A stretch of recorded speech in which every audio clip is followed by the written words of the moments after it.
दोस्तों, क्या आपने कभी यह सोचे हैं कि जब हवाई जहाज गुजरती है तो उसके पीछे सफेद लकीर दिखती है, वह है क्या? आप लोग सोचे हैं? नहीं तो चलिए जान लें। फैक्ट नंबर 1, एरोप्लेन के गुजरने के बाद आसमान में जो सफेद लकीर बनती है उसे हम बड़े ही आश्चर्य से देखते हैं और हम लोग उसे एरोप्लेन यानी हवाई जहाज का धुआं समझते हैं। लेकिन क्या आपने गौर किए हैं कि वह वास्तव में धुआं ही है? नहीं, वह धुआं नहीं है। नासा ने एक रिसर्च किया था। उस रिपोर्ट के अनुसार आसमान में बनने वाली इस सफेद लकीर को कंटेल्स कहते हैं। उसने रिसर्च में बताया कि यह भी बादल ही है, पर यह आम बादलों की तरह नहीं होते हैं। यह जमीन से काफी ऊंचाई पर बनते हैं। जमीन से करीब 8 किलोमीटर ऊपर -40 डिग्री सेल्सियस पर बनती है। हवाई जहाज के फैन से एक प्रकार का धुआं निकलता है और जब यह धुआं आसमान की नमी के साथ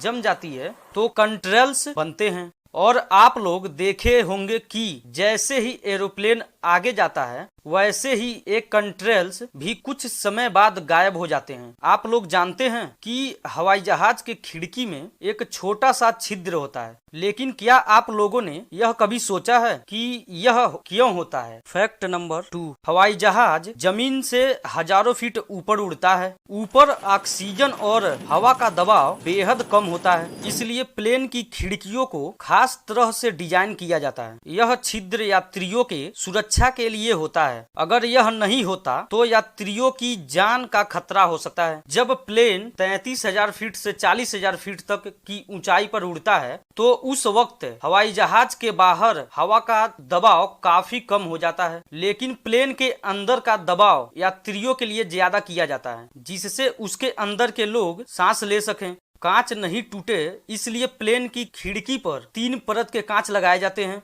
खिड़की पर जो छोटा सा छिद्र होता है उसे ब्लीड होल कहते हैं, जो बीच वाली कांच में होता है। बाहरी कांच और अंदरूनी कांच के बीच के हवा को मेंटेन रखता है और तीसरे कांच को हम छू सकते हैं। यह कांच प्लेन के नुकसान को होने से रोकता है।